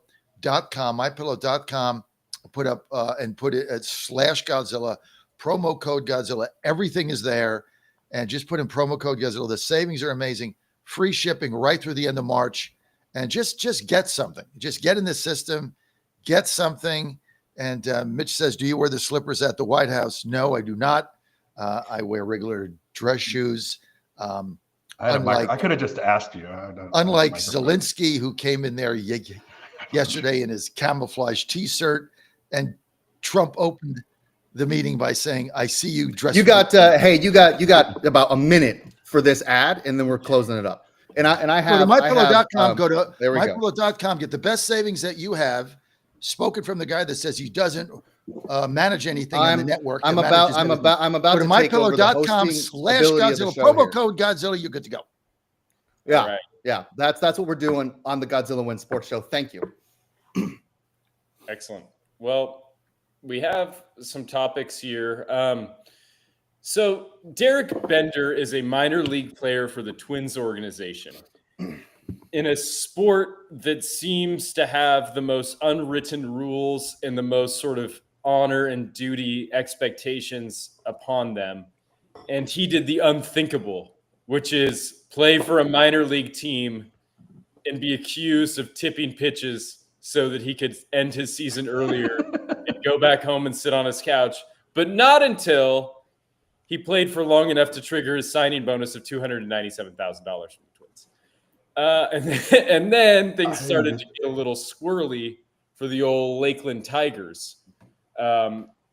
Derek Bender is a minor league catcher. The Lakeland Flying Tigers is his minor league team, and they are some teammates in the dugout have sort of said that they had some troubling conversations with him. There's certainly been enough for the MLB to start an investigation, which they have. And now he's on the hot seat for potentially tipping pitches to the opposing team so that games could end faster and he could get back to his couch and back to the lab because he was hitting about 200 in the minor leagues and his season sucked and he was ready to be done with it and figure out how to be a better baseball player. Thoughts? Let me start. Okay. At some point in life, as a business owner, you got to start making decisions here. This is not Major League Baseball's problem, right? They paid him the bonus. It's sunk money, right? You're the Minnesota Twins. You lose money, you make money. You sign players, it doesn't work out. This kid needs to be cut off that team, eat the bonus, cut him. Somebody else feels like signing the guy, fine. I would never, ever in my life have somebody in my organization and my company that tanked on purpose for their own benefit. That is destroying every single tenet of the game, everything that you believe in as a child when you're starting in T-ball, the beauty of this game, everything about it, families that have gone through it, people that go to fans, they go to these little minor league stadiums, they go to college games. Like I'm in Charlotte today, going to my team's game, like 6-hour drive from Washington. Took me 7 hours to get here. Not fun, but I do it because I want to be here. I want to be participant. I want to be part of it. I want to see it. And to have a kid tipping pitches so that he can go home because he was tired is one of the most despicable things I've ever seen. It speaks to his character. And the Minnesota Twins, this isn't up to MLB. This isn't up to an investigation. You tip pitches. You can't play in my organization. You are fired. You are cut. Somebody else picks you up. Hey, good luck spending the $297,000. The Minnesota Twins here have to make a decision. They have to make a statement. They have to stop turning it over to the MLB because of the $297,000. I don't care how good the kid is.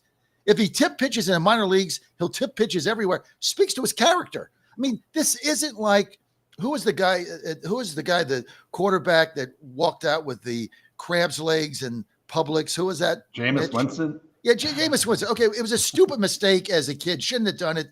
Paid the price of that, but it was a dumb thing. He didn't tank a game so he could go home. He stole crab legs. Okay, dumb.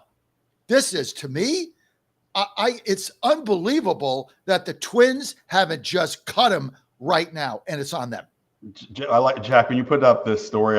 I've been following it a little bit too, so I'm glad when you had the link onto there because You've had all these other stories where people, questionably in the college ranks, and there's been that gambling scheme that's been rolling around.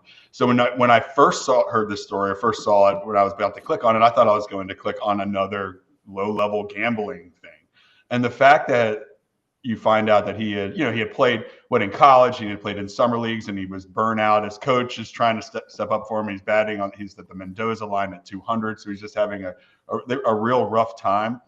But I remember a couple of days ago when I was reading the story, what struck me is he was almost confounded, or he was like conflicted. He's like, none of my former players will even talk to me. My best friend on the team won't talk to me. So the fact that he doesn't even get it, that his teammates won't even speak to him right now, gets you a little level of maturity that he has to even be able to do something like that. Moron. Yeah, I don't know if Total it's moron. It is definitely unforgivable for your team.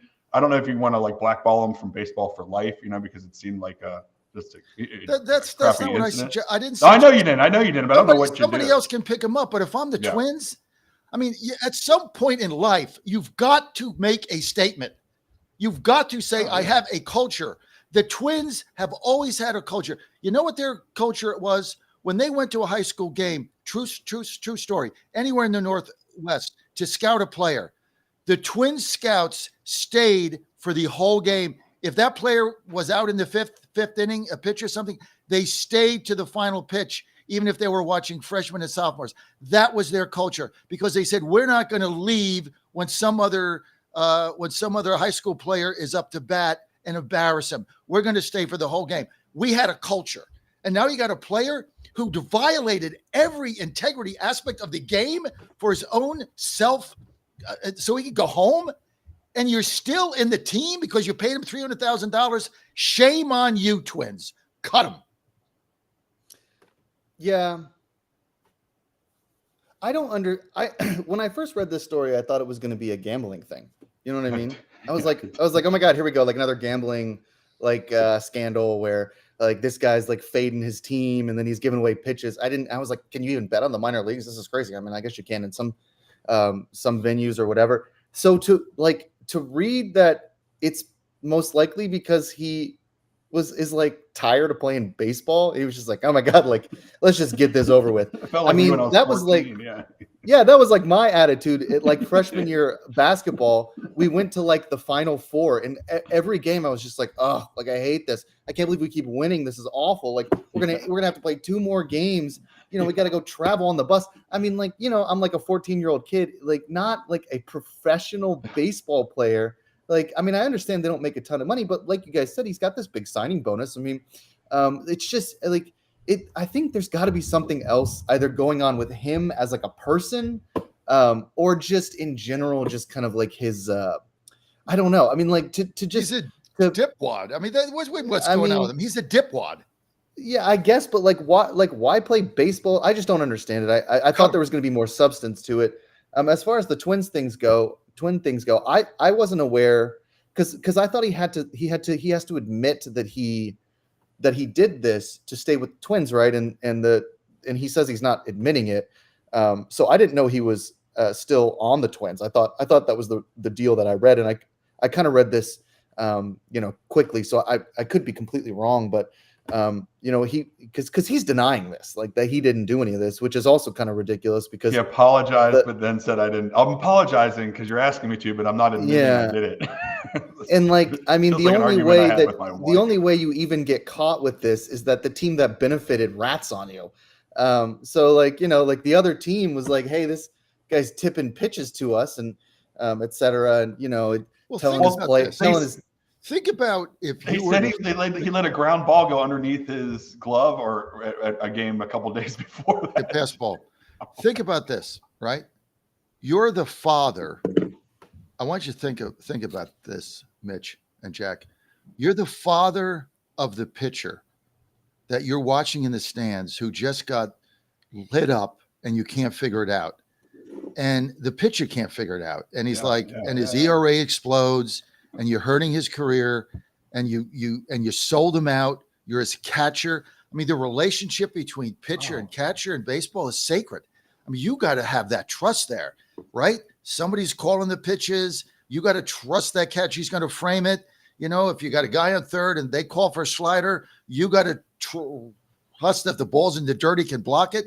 This is all the things that goes on. You're a catcher and you're selling out your pitcher, inflating his ERA, and he's got his head down and he doesn't understand why he got lit up. Yeah. You are a piece of crap. Get out of my life. I would never have this guy in my organization. Again, I am so upset by this. And I'm upset by what is wrong with the culture in this country. Like, when you do that, is it all about the money? I mean, is it all about the $300,000? I mean, I don't think this is like you can't take one example and then, extract it and say this is American culture. I've never read a story ever in my life. It's going to destroy the Twins. It's going to destroy. Yeah, but then you're asking questions about what's going on in American culture. I mean, this is like one guy who has a sour attitude. I've never read a story like this ever from a professional athlete where they're trying to end a game.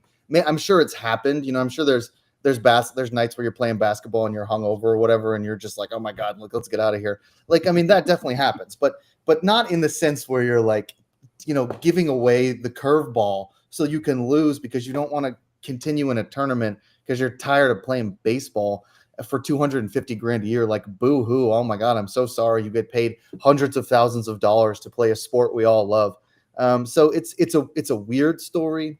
I've never read anything like it. I was surprised by the reason. I thought that this was going to be some sort of, betting gambling scandal where he's fading his team and just to be like, I'm tired of playing sports, so I'm going to give away the game. And Dad, you're right about the pitcher. Like, that hurts this person. And this is not the Reds, where you have some, pitcher who's making $6 million a year and has a contract. And I mean, this is like minor leagues. I mean, these guys are trying to, make it to the next level. They're trying to, a couple bad outings from a pitcher can at that level can probably totally tank their career. Oh. And to have one of them be jeopardized by someone doing something incredibly selfish is like pretty annoying. So you're right about that. It's a weird and surprising story. And I think we'll probably hear more because, I don't subscribe. I don't know if you guys were able to read the Athletic piece. I don't subscribe to the Athletic, so I wasn't able to read it. But I do know that, that this guy just seems like kind of I think we're going to hear more from Derek Bender, right? I mean, this is just such a bizarre story. Well, yeah. And it's weird. It's the traction on it because everybody's kind of, I wasn't able to get into the Athletic piece, but when you saw enough people take it and attribute a lot of the Athletic stuff, it sounds like there's a part 2 to this. Like they have the interview with him about whatever he's going to do. And I'm like, what can he say? But again, I saw the piece of the article that there was an excerpt from it from where I saw, I'm telling you, like the kid's clueless. I mean, he really doesn't understand why he has no friends on the team right now. I'm like, come on, dude. It doesn't make any sense. The sacred rule. Yeah. Now, I do want to move to a game that, or a topic that is gambling related. So the way I kind of wrote this run sheet, I figured, the Bender thing will be some sort of gaming scandal, and then we'll have more college athletics gaming scandals. Instead, it was just Derek Bender being a weirdo, and now this new college gaming scandal, and this has been going on for quite a while. This is the University of New Orleans, they suspended, I think, 3 of their top scorers. They've got 4 wins. They suspended them, I think, in January, in connection with some sort of gambling ring, and then on top of that, there's another connection to another gambling ring where the 2 Fresno players, 2 of their highest scorers, were also suspended. And these universities don't exactly mention, they don't go out and say that hey, this is the reason we suspend. They're always like, it's eligibility requirements, it's grades, and it's like, but then we're getting all this reporting that it's not grades, it's gaming and gambling, etc. So this is two more examples in college athletics. And we've seen this now. We've seen this in baseball. We've seen this. I don't know if we've seen it in football. I know we've seen it in college basketball, and we've definitely seen it in baseball, where these kids in college are connected to some gambling outfits throwing games. As gambling becomes more sort of sutured to American culture, as it becomes legalized in more and more states, as it becomes easier for people to to access DraftKings on their phone or FanDuel on their phone. Do we need in sports sort of a come to Jesus moment here, especially in college athletics, where we can try to figure out how to eradicate some of this gambling, some of these gaming issues? Or on the flip side of that, is it just part of the game now, where we're just going to get more gambling scandals? Yeah, and what's interesting is this week I was actually filmed on a documentary about gambling from my Godzilla Wins, and it's one of my friend's sons doing his his final project. And during that documentary, he had interviewed nothing but his age group, 20 to some year olds. And then I was like the old man at 47, just giving a different old man perspective. But he talked about this specific ring, because this also involves, Jonte from the Raptors. This looks like it's a syndicate. It's a gambling ring that's been with Fresno State as well and other universities. And he asked me specifically if he thought that I think that's going to be a rampant problem. And at first I said no, especially in the profession. We were talking specifically about the NBA. And I said, no, I mean, the problem is, in the 70s, the athletes didn't make a ton of money. You could get away with it. You give them more money than they would get per game. It makes sense. And professional ranks, I don't see it as being as big of a problem because they make too much money and you get caught quick. And when I read that book, Gambler, Billy Walters, they talked about the Arizona State one in the 90s, or Arizona, the big one there. And it only lasts for a few minutes or a few days or a month or so, because the betting lines, they were so scrutinized. If in college lines in particular, if you see them move more than 2 points or deviation, I mean, that's red flags all over the place. So you have to be able to get away with it. It has to be some kind of organized crime system that knows what they're doing. But obviously they're getting caught already. I mean, they may have had a good run for a year, but it's going to take something super special and super, put together from an organized crime standpoint to be able to keep this going. But you see where they're picking on. I mean, they're picking on kids that don't have no money, kids that are on programs that are 5 and 20, kids that could be susceptible to, hey, yeah, $5,000 would be awesome. $10,000 would be cool. What do I have to do? Oh, just hit the under. I don't even have to sacrifice the game. We can still win. I just got to make sure we go on. So that's where you could see it a little bit. So to answer your question, I don't think it's going to be rampant. I don't think the professional ranks, I think it gets weaned out so fast. And from a level they are putting the smackdown. I mean, if people are doing fantasy football leagues with money in them, they're suspending them. So I think the professional leagues are doing the right thing. But now it's the NCAA and specific, each college themselves got to manage themselves and really watch these, because that's where it could be susceptible. So I think you're going to see it a little bit, from here on out. It's just going to be part of it, but they're going to get caught quick. So I don't think it's going to be rampant. But it is an issue. There's got to be consequences, right? I mean, you get caught, you got to be banned. You're out of the NCAA. You can go, to the Italian league or something, but there's got to be consequences. But I'm kind of with Mitch here. I mean, remember, gambling's been going on, forever. I mean, Vegas has been there forever, and offshore gambling. So this is like, all of a sudden there's, apps on your iPhone, and like, it's a little bit easier, and there's gambling places all over the place, but it's been going on forever. But I agree with Mitch. The scrutiny in college athletics is very intense, and these are very difficult things to hide. You're right. A line moves in a college game, immediately there's flags. Remember the guy that talked to the Alabama coach who said, well, I'm not starting my starter. I'm starting a freshman. He's hurt. And the guy, put this humongous parlay in at Cincinnati Reds ballpark or something. He got nailed like in 15 minutes. I mean, because it doesn't make sense. And so everybody is scrutinizing these things. And I know just from my own son, like you can't, like those players, just because I have a collegiate player, I mean, you can't go on a gambling site. You can't download it. You can't do any of that. You can't be involved in anything that has to do with it, because it's highly scrutinized. So I think, Mitch, you're right. It's always going to be there. They're picking on kids with no money. And that's sad in and of itself. But, there's always crime rings out there doing bad stuff. But it's getting more and more difficult to really hide this because everybody's on it. I mean, everybody's all over it. And people say, well, I'm going to juxtapose it quickly. People say, oh, it's the proliferation of easy gambling that's caused this. Actually, the proliferation of easy gambling has brought in scrutiny that we never had. Because if you're DraftKings, MGM, any of these guys that have these sites, FanDuel, right? You've got entire armies of investigators looking at everything every day because you don't want to get sauced up for a couple $1 million. So the scrutiny is 100x what it was before gambling became legalized. So I'm kind of with Mitch here. You're going to have pockets of it. Look, you have crime in anything, but I think at the collegiate level, it's really hard to get away with. You guys make some good points. I mean, it is probably increased scrutiny. Like this stuff, you could never do this. You couldn't have gotten away with this in Nevada like 30 years ago. You know what I mean? Right. Because there's been scrutiny there as well. So I think part of it is that we see more of it because these guys watch these lines so quickly, and if there's any sort of weird movement, and like Mitch was saying with the Billy Walters book, if you want to actually do stuff like this, you have to be really smart about it. And to be that smart about it basically means you're involved in organized crime.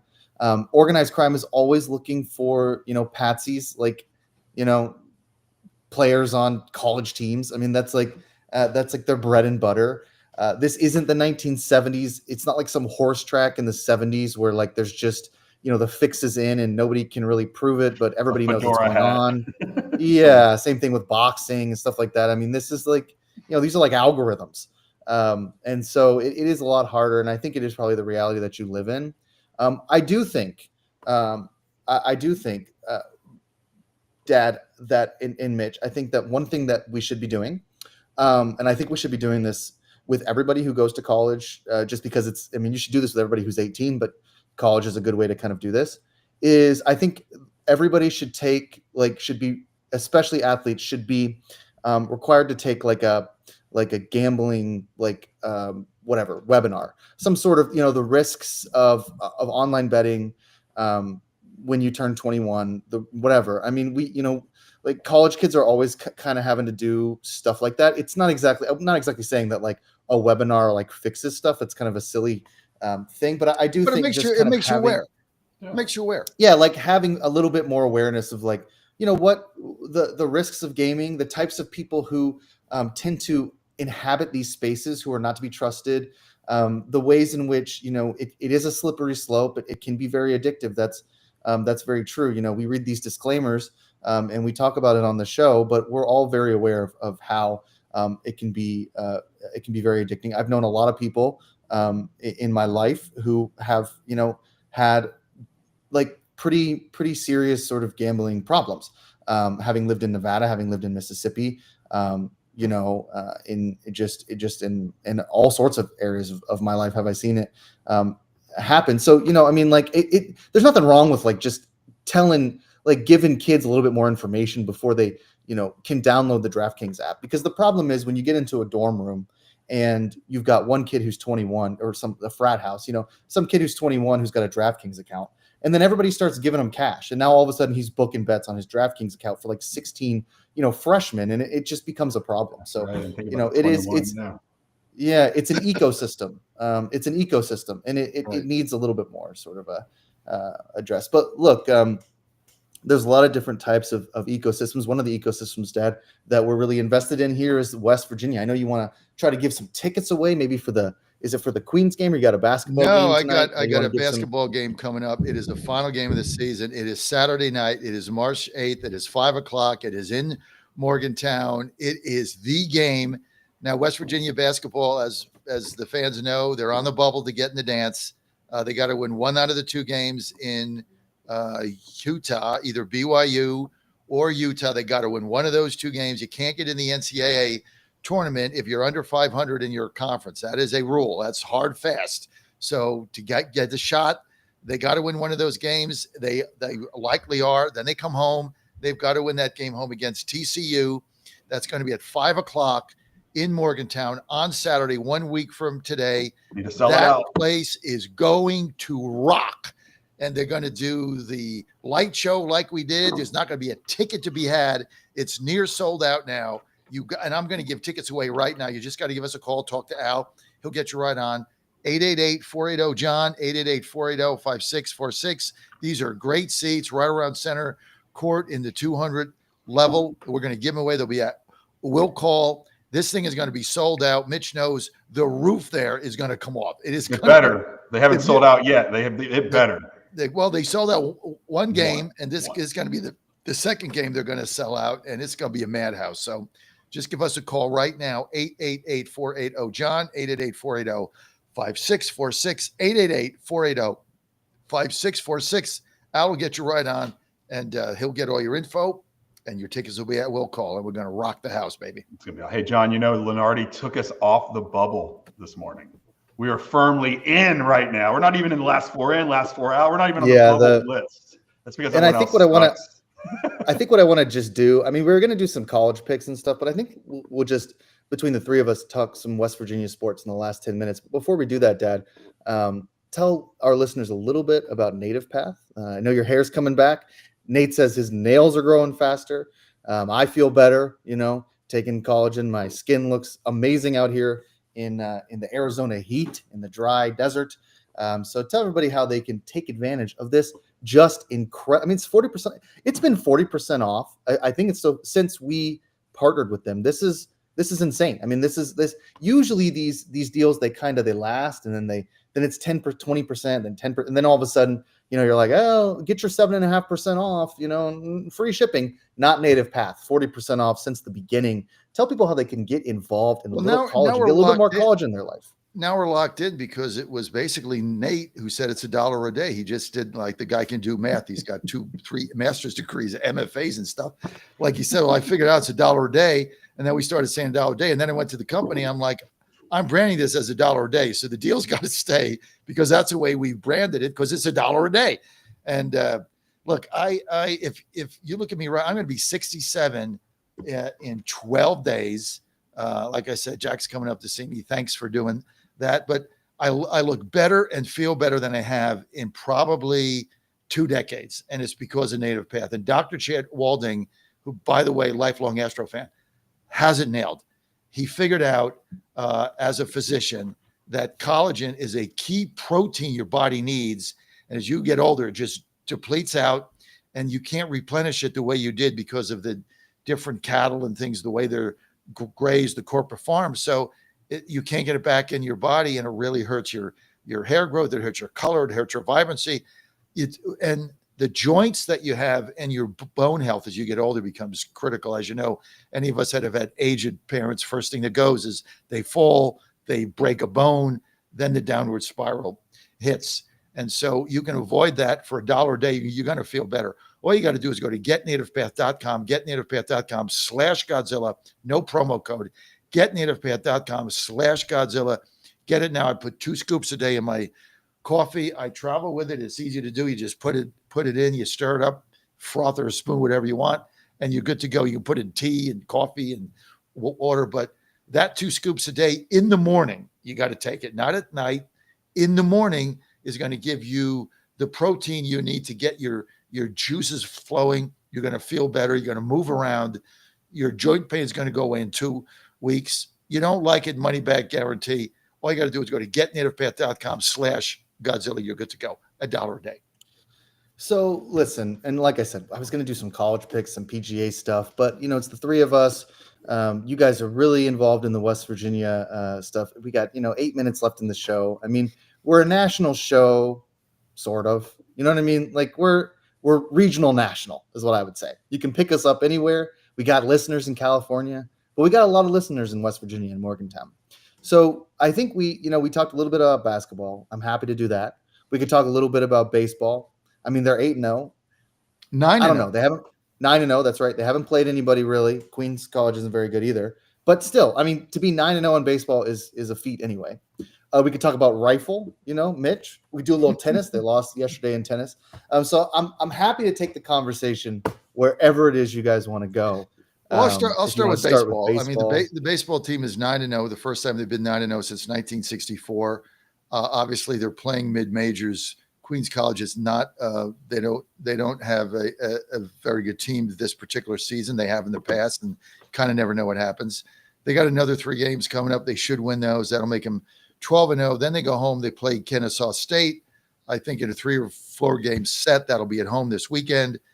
Kennesaw State is going to be a lot tougher than any of the teams they've played. So that's going to be a little bit tougher. But then, hey, season starts on March. I think it's Friday the 14th. We're not going to be there. Obviously, we're in Colonial Downs, but they go to Oklahoma State. They go to Stillwater, and then it's Big 12 baseball, and the whole thing changes. So we're going to really find out how good this team is after that first weekend. That's when that's when these pitchers, they're doing very well. That's when they start to face Big 12 hitters with Big 12 bats, not Queens College. So things are going to be different, but all you can do is beat the teams that are on your schedule, right? That's all you can do, right? So they're doing that, and we'll see what happens. 9-0 is good. I don't care who you play. I mean, right. And Kennesaw State's not that good. They're like 4-6 right now. But I mean, the thing that, and Mitch, I don't know if you have any comments on this or if you want to stick with basketball. The thing that sort of surprised me with West Virginia this year is the pitching has just been really, really good. Both from the back end of the bullpen, but the starters have also been really solid. And it's just, they, like last year when we saw this in the tournament, Dad, I mean, they can hit, you know what I mean? And they can still hit. I mean, Grant Hussey's still on that team, right? They can still rake and score some runs. But the pitching, because of the injuries last year and everything else, it was spotty. They had DC, Derek Clark, but it was tough to get through the weekend without having one sort of shaky pitching performance. And right now, these guys look pretty dominant. This guy Kern Stifler from last night, right? I think that's his name, who transferred. I mean, he seems really dominant. I just want to know if you guys are impressed with the pitching, or Mitch, if you want to switch to some of the basketball, or or tennis, rifle. You never know. Well, they got 18 arms. I mean, the biggest decision. This is just real. This is just real. The biggest decision Steve Saban's coach is going to have to make when they go to Stillwater is. Right now, he's got 40 kids on a roster. You can only travel with 35. So 5 kids are not going to travel with his team. And that's 5 tough decisions that he's got to make because they're not easy. I mean, he's got a lot of good players, a lot of good hitters. He's basically can put 2 separate lineups in. He's got 18 arms. So he's got a lot of players.